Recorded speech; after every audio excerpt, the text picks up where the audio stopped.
सर्वाग्रे माँ धमेर परमाराधतम अस्मदीय श्री गुरु पादपद्मे संघादित ग्रंथ दंडवाद प्रणिपादर्पणांत समुपस्थित सभाय समूह साधु संत महात्मा वैष्णव भक्त श्रोत्री मंडलीर चरणारविंदे असंख्य असंख्य प्रणिपादर्पण करी तदनंतर परिस्थिति वंदना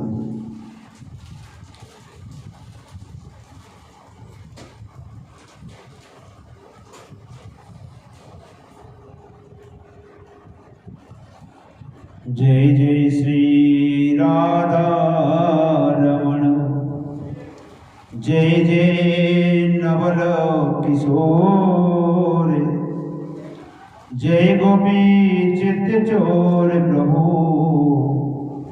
जय जय माखन चोर राधे मेरी स्वामिनी मैं राधे को दास जन्म जन्म मोहे दीजियो श्री वृंदावन वास सब द्वारन को छोड़ के राधे आयो तेरो द्वार श्री वृषभानु की लाडली मेरी और निहार राधा रानी की वृषभानु दुलारी की कीर्तिदा कुमारी की जय जय श्री राधे श्याम निताय गौर हरि बोल बोल भक्तवत्सल भगवान की परम प्रेम पुरुषोत्तम उत्तम खुली पावन अवतारी श्रीमन महाप्रभु गौरांग सुंदरी परम प्रिय पार्षद श्री कृष्णदास कविराज गोस्वामी पाद विरचित श्री चैतन्य चरितामृत ग्रंथे नित्य प्रतिकथामृत स्वादने मध्यलीला अष्टम परिच्छेदे राय रामानंद संवाद আমরা শ্রবণ করেছিলাম।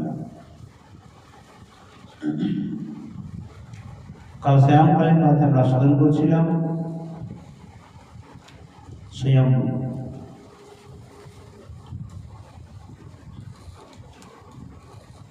রামানন্দ প্রেম ভক্তিকে সর্বসাধ্য সার বলে বর্ণনা করেছেন। প্রেম ভক্তি সম্বন্ধে বর্ণনা করেছেন পদ্যাবলীতে नानोपचार कृत भोजन मार्त बंधु प्रेमिणैव भक्त हृदयम सुख विद्रुतम स्यात् जावत् क्षुदन्ति जठरे जरटा पिपासा तावत् सुखाय भवतो ननु वाक्यपि। अर्थात जे प्रकार उदरे क्षुधा थाकले भोजनेर निमित्त तीव्र लालसा थाके ठाकुरजीर प्रति अंतरात्माय जखन सेई टान सेई आकर्षण आसबे ओके प्रेम नामे अभिहित करे। अंतरात्मा कृष्ण बिना तृष्णा त्याग এই প্রকার অবস্থায় এসে যায়। कृष्ण भक्ति रसे विभावित मति যেটা লালসা দিয়ে পাওয়া যায় কোটি কোটি জন্মের স্বীকৃতি দিয়ে লাভ করা যায় না। कृष्ण भक्ति रस भावित मति प्रियतम यदि कुतोपि लभ्यते तत्र लोलमपि पुल्लमीकलं जन्म कोटि सुकृतेन लभ्यते। कोटि कोटि जन्मेर सुकृत द्वारा যারা পাওয়া অসম্ভব যায় না, কিন্তু লোক ব্যক্তি মূল্য দিয়ে যাহা সহজ সরলে পাওয়া যায় এরূপ কৃষ্ণ ভক্তি রসে ভাবিত মতি যেখান থেকে পাও না কেন তৎক্ষণাৎ তাকে ক্রয় করে নাও, কিনে নাও। এই দুটি শ্লোকের মধ্যে প্রথমটিতে শ্রদ্ধামূলক সূচনা করছেন, দ্বিতীয়টিতে লোভমূলক রাগানুগা ভক্তি সূচনা করলেন। এরপরে রাগানুগা ভক্তির অবলম্বন করে রায় রামানন্দ বাই কথা বলবেন। মহাপ্রভু প্রেম ভক্তি সম্বন্ধে শ্রবণ করে বললেন, এও হয়। কারণ এই প্রেমের মধ্যে না জ্ঞানের অহংকার আছে, না নিজের কর্তাপন আছে, না এখানে ধর্মের কোনো বাঁধন আছে।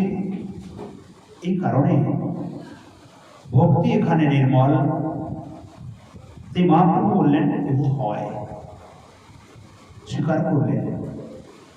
কিন্তু আগে হওয়ার এর থেকে আগে কেন এখানে ভক্তির পূর্ণতা বিকাশ করছে না? মহাপ্রভু কথা শুনে রায় রামানন্দ বলছেন, দাস্য প্রেম সর্বসাধ্যসার।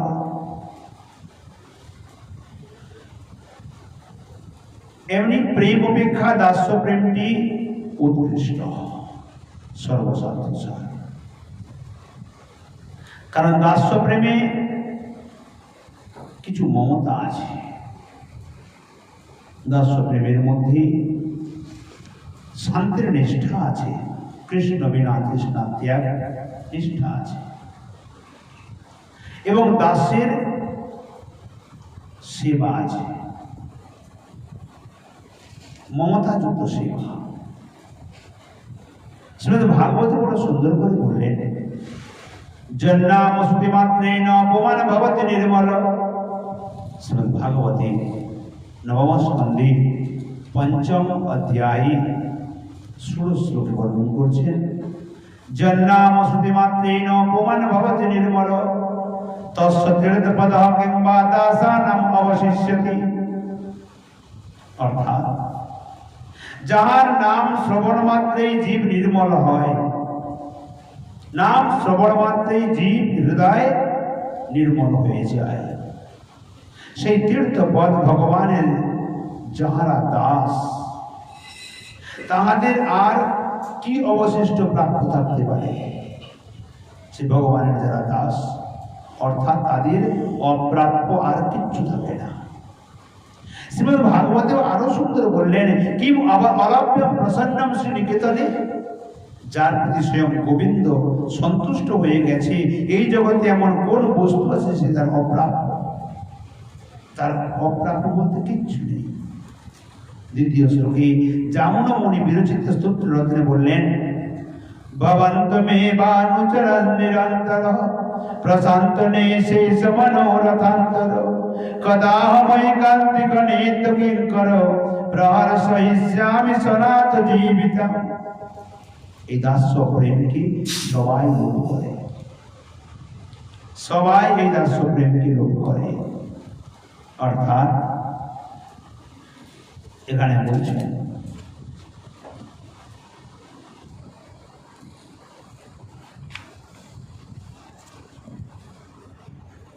ভবন্তু মে মান চরণ নিরন্তর প্রশান্ত নিঃশেষ মনোরথান্তর। হে প্রভু, আপনার যে অনুচরগণ, আপনার নিত্য সেবক, নিত্য কিঙ্কর, তারা তাদের হৃদয়টি অত্যন্ত প্রশান্ত, তাদের মনোরথ কেবল তোমার চরণের নিমিত্তে অর্পিত। এই প্রকার তোমার নিত্য কিঙ্কর হয়ে কবে আমি ঐকান্তিক ভাবে তোমার সেবা করব এবং তার দ্বারা তোমাকে নাথ রূপে পেয়ে আমি অত্যন্ত আনন্দ অনুভব করব। এই কবি দাস্য প্রেম পেতে চেয়েছেন। এখানে দুটি জিনিস বললেন। একটি বললেন, জন্নাম শ্রুতিমাত্রেণ পুমান ভবতি নির্মল। যার নব নাম শ্রবণ মাত্রেই জীব নির্মল হয়ে যায়। তার চরণ যারা আশ্রয় করেছে, তাদের প্রাপ্য আর এই জগতে কি আছে? কোনটা অবশিষ্ট বাকি আছে? কোনটা বাকি নেই। দাস্য প্রেমের কতগুলি মর্যাদা আছে। দাস কোনদিন প্রভুর উপরে আজ্ঞা করে না, সর্বদা অনুগত হয়ে থাকে। দাস্য প্রেম সম্বন্ধে ভরতের নিমিত্ত দেখা যায় রামচন্দ্র পিতৃসত্য পালনের জন্য বনে চলে গেলেন। তিনি ধীরে ধীরে কৌশল দেশ ছেড়ে তিনি চিত্রকূটে গিয়ে পৌঁছলেন। এদিকে ভরতজি যখন মাতুলালয় থেকে ফিরে আসেন মামার ঘর থেকে, মহারাজ দশরথ অপ্রকট হয়েছেন দেখে তার অন্ত্যেষ্টি কর্ম সমাপন করলেন। ঋষি বশিষ্ঠ আদি অন্যান্য পাত্র মিত্র মন্ত্রী সবাই মিলে তাকে অনুরোধ করলেন, হে ভরতজি, রাম তো পিতৃসত্য পালনের জন্য বনে গেছে, অযোধ্যার রাজ সিংহাসন খালি, তোমাকে রাজ্যাভিষেক করে রাজ্যভার নিতে হবে। ভরতজি বললেন, যে সময়ে আমার পিতা আমার জ্যেষ্ঠ ভ্রাতা রামকে রাজ্য দেওয়ার জন্য তিনি ইচ্ছা প্রকাশ করেছিলেন, তখন আপনারা সবাই অনুমতি দিয়েছিলেন? আরে হ্যাঁ, আমরা সবাই অনুমতি দিয়েছিলাম। যখন তিনি পুনরায় তাকে বনে গমনের জন্য আদেশ দিলেন, তখন আপনারা ছিলেন? অবশ্য ছিলাম। আমাকে যখন রাজ্য প্রদানের জন্য কথা হলো, তখনও আপনারা ছিলেন? নিশ্চয়ই ছিলাম। আপনারা প্রতিবাদ করলেন না কেন? যে রাজ্য একবার কাউকে দিয়ে দেওয়া হয়, তিনি যদি কাউকে দেয় তো ঠিক আছে, কিন্তু তার বিনা অনুমতিতে সেই রাজ্য অন্য কেউ তো নিতে পারে না। অতএব আজকে আমাকে বসাবেন, কালকে আমাকে টেনে ফেলে দিয়ে আবার কাউকে বসাবেন, আপনাদের বাক্যের তো ঠিকানা ঠিক নেই। সবাই মস্তক নিচের দিকে করেছে। ভরতজি বললেন, আমি সিদ্ধান্ত নিয়েছি, শ্রীরামজিকে ফিরিয়ে আনার জন্য আমি যাব। আমি একাই চলে যাব। শোনা মাত্রই সবাই সাধু সাধু বলে সবাই বেরিয়ে পড়লেন। তিন মাতাও বেরিয়ে পড়লেন, কুলগুরু বশিষ্ঠও বেরিয়ে পড়লেন, অন্যান্য পাত্র মিত্র মন্ত্রী সবাই চললেন। পৌঁছলেন কোথায়? চিত্রকূটে। লক্ষ্মণজি ভরতজির আগমনকে দেখে ভয়ভীত হয়েছিলেন, রামচন্দ্র শান্ত করালেন, প্রধান্বিত হয়েছিলেন তিনি। তদনন্তর সবাই মিলে পৌঁছলেন। ভরতজি বশিষ্ঠ ঋষির চরণ ধরে বলছেন, হে গুরুদেব, আপনার চরণে আমার এক নিবেদন, আপনার আজ্ঞা ভ্রাতাশ্রী কখনো অমান্য করবে না, অতএব আপনি আজ্ঞা দেন যাতে উনি ঘরে ফিরে গিয়ে রাজ্যভার গ্রহণ করেন। প্রাতকালে সভা বসল। ঋষি বশিষ্ঠ বললেন, হে রাম, ভরতের ভ্রাতৃ প্রেম আমাকে অন্ধ করে দিয়েছে। আমি উচিত অনুচিত আমি কিছু বুঝতে পারি না। আমার একটাই মাত্র কথা, আমি যে আজ্ঞা করবো তোমাকে পালন করতে হবে। শ্রী রামচন্দ্র বললেন, হে গুরুদেব, শাস্ত্র বা ধর্ম সম্মতভাবে আপনি যে আদেশ করবেন আমি ওকে পালন করব। এই কথাটি মাঝখানে লিখে দিলেন। ঋষি বশিষ্ঠ বলছেন যে আমি শাস্ত্রকে ধর্মকে এখন আমার চোখ কিছু দেখা যাচ্ছে না, ভরতের ভ্রাতৃ প্রেম আমাকে অন্ধ করে দিয়েছে, অতএব আমি যেটি আদেশ করবো তোমাকে পালন করতে হবে। এমন সময়ে মহর্ষি জনক পৌঁছলেন, রাজর্ষি জনক। রাজর্ষি জনক এলেন। জনক ঋষি আসা মাত্রই সভা ভঙ্গ হলো, রাত্রিকালে সবার মিলন হলো। রাজর্ষি জনকের কাছে পরদিনের সবার ভার সমর্পিত করা হল, যে আপনি যেহেতু এই দুই বংশের রাজা, আপনি বিচার করেন কি উচিত কি অনুচিত। বসলেন। সবাই মিলে রাজর্ষি জনকের কাছে যান। মাতা কৌশল্যা, মাতা কৈকেয়ী, মাতা সুমিত্রা প্রার্থনা করেন, এমন কিছু করেন রাম যেন ঘরে ফিরে যায়। ঋষি বশিষ্ঠ বলছেন, হে জনক, তুমি এ প্রকার আদেশ দাও তার দ্বারা রাম যেন ঘরে ফিরে যায়। সে ভরতজি কি বলছেন, হে ধর্মপিতা, আপনার চরণে আমার নিবেদন, আমাকে কলঙ্ক থেকে মুক্ত করেন। আমার মা যে কার্য করেছে, কলঙ্ক করেছে, এখান থেকে মুক্ত করেন। এই রাজ্য ভার রাজস্বীর উপরে দিয়ে আমাকে কলঙ্ক থেকে মুক্ত করেন, ঘরে ফিরিয়ে নিয়ে চলেন। প্রত্যেকে একজন থেকে একজন বলছেন। এমন সময়ে শ্রী জনক ঋষি বলছেন, এতে আমার নিজস্ব কোনো করণীয় নেই। শ্রী ভোলেনাথ মাতা পার্বতী আমাকে বুদ্ধি যা দেবেন, ঈশ্বর যে বুদ্ধি আমার হৃদয়ে দেবে ওই মতেই কার্য হবে। পরদিন প্রাতকালে সভা প্রারম্ভ হল। সভাতে সবাই বসে আছেন। রাজর্ষি জনক ভরতকে একটি প্রশ্ন করলেন, হে ভরত, বলো রাম তোমার কে হয়? প্রশ্ন করলেন। ভরতজি বললেন, রাম আমার প্রভু, আমি তার চরণের দাস। রাজর্ষি জনক বললেন, ভরত, দাস্য তার বিধান পালন করা অত্যন্ত কঠিন। দাস কোনদিন প্রভুকে আদেশ করতে পারে না। দাস কেবল আত্মসমর্পণ করে। প্রভু যা আদেশ করেন দাস তাই পালন করে, এটাই তার ধর্ম। অতএব তোমার আত্মসমর্পণই একমাত্র কর্তব্য, এর অধিক তুমি কিছু করতে পারো না। ভরতজি বলছেন, হে ধর্মপিতা, আমি আজ সব বুঝে গেছি, আমার চোখ খুলে দিয়েছেন। সোজা আসন থেকে উঠে দৌড়ে গিয়ে রামচন্দ্রের চরণে সাষ্টাঙ্গ করে বলছেন, ত্রাহি মাং, হে প্রভু, হে শ্রীরাম, আজ থেকে ভরত তার জীবন মরণ সবকিছু তোমার চরণে সমর্পিত করো। রাজ্য পাক সর্বস্ব তোমার চরণে সমর্পিত করো। তুমি স্বীকার করো, গ্রহণ করো। রামচন্দ্র বলছেন, ভাই ভরত, ওঠো, আমি আজ তোমার কাছে বাধা বলে গেলাম। আমার আজ বলার মতো কোনো জায়গা নেই, কোনো শব্দ নেই। আমি তোমার কাছে বাধা বলে গেলাম। তখন সবাই মিলে বলছেন, তাহলে তো তুমি ঘরে ফিরে যাবে, রাম নিশ্চয়ই ঘরে ফিরে যাবে। শ্রীরামচন্দ্র বলছেন সমস্ত সভামণ্ডলীকে, কি হে ধর্মপিতা, হে কুলগুরু বশিষ্ঠ, হে সভাসজ্জন, যদ্যপি ভরতের ভ্রাতৃ প্রেমে আমি বাধা পড়ে গেছি, তার দেওয়া সমস্ত বস্তু আমি স্বীকার করলাম, রাজ্য পাঠ সবকিছু গ্রহণ করলাম, কিন্তু আপনারা বিচার করেন পিতার আদেশ পালন করা হতো আমার ধর্ম। ভরতজি বলছেন, আমি 14 বছর পরে চলে যাব, তুমি যা রাজ্য পাঠ গ্রহণ করো।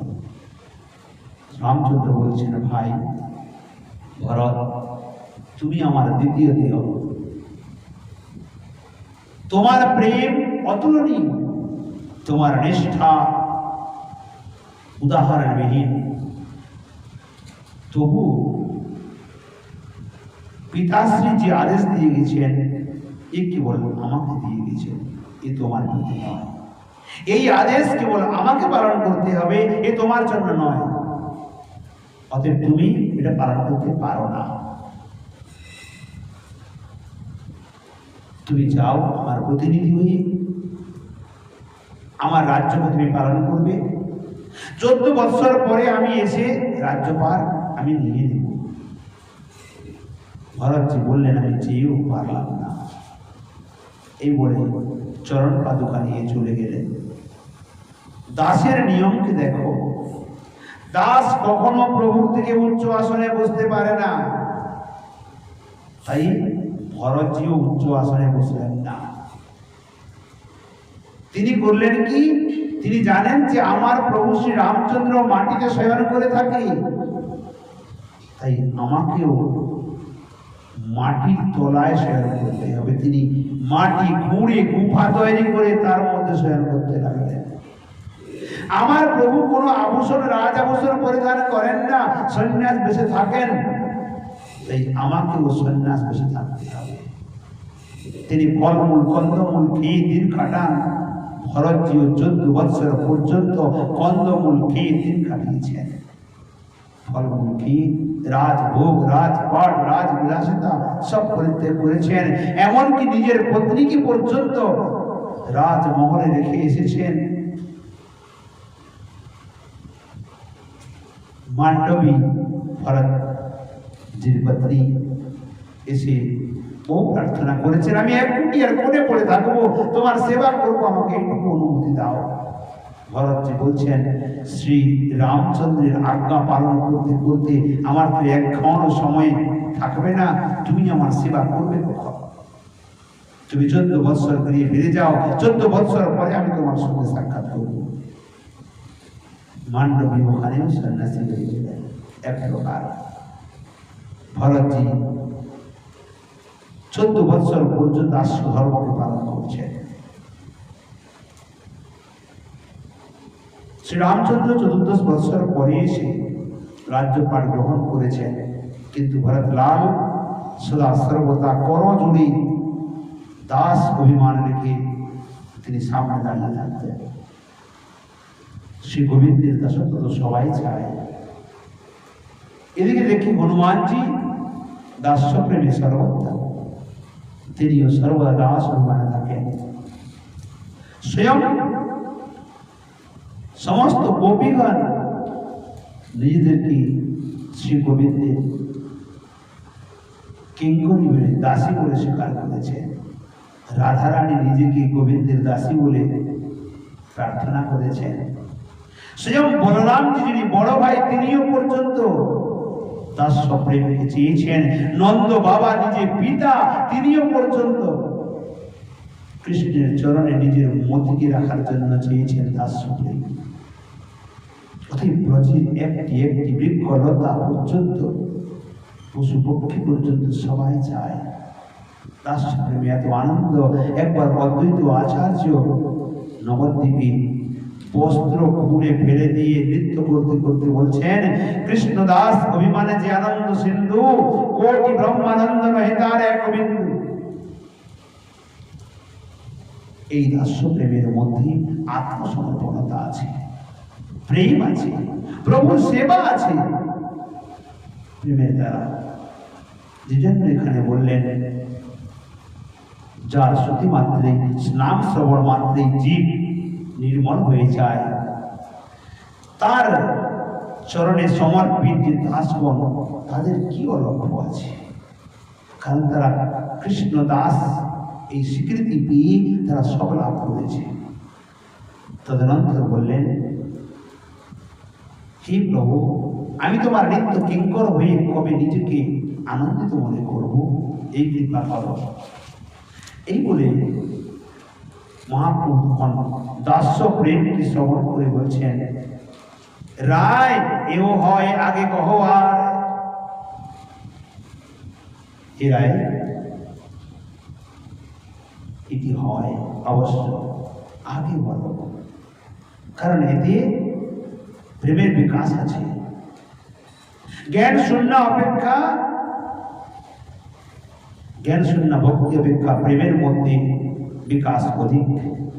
শান্ত প্রেমে, শান্ত প্রেম অপেক্ষা দাস্য প্রেমে প্রেমের বিকাশ আরো অধিক। যে কারণে বললেন এও হয়। কিন্তু মহাপ্রভু বলছেন, রায়রামানন্দ তখন বললেন, সখ্য প্রেম সর্বসাধ্য সার। সখ্য প্রেম দ্বারাই সর্বসাধ্য লাভ হয়। মহাপ্রভুর প্রশ্ন কি ছিল? পরশ্লোক সাধ্যের নির্ণয়, জীবের সাধনার যে লক্ষ্য বস্তু, ধ্যেয় বস্তু, সেটি নির্ণয় করে বলো। রায় রামানন্দ একটি একটি করে সখ্য প্রেম পর্যন্ত দিয়েছেন। সখ্য প্রেমটি যে কি, এ আমরা কারা শোধন করবো। আজকের কথা আমাদের এখানে বিশ্রাম দিই। যাবতীয় ভুল ত্রুটি আছে সবাই মিলে এক অবোধ মূর্খ বালক মনে করে কৃপা করে ক্ষমা করে দেবেন। সর্বচরণ সম্পূর্ণ অর্পণ করি। নিতাই बोल हरि बोल, जय जय श्री राधे श्याम। बोल भक्तवत्सल भगवान की।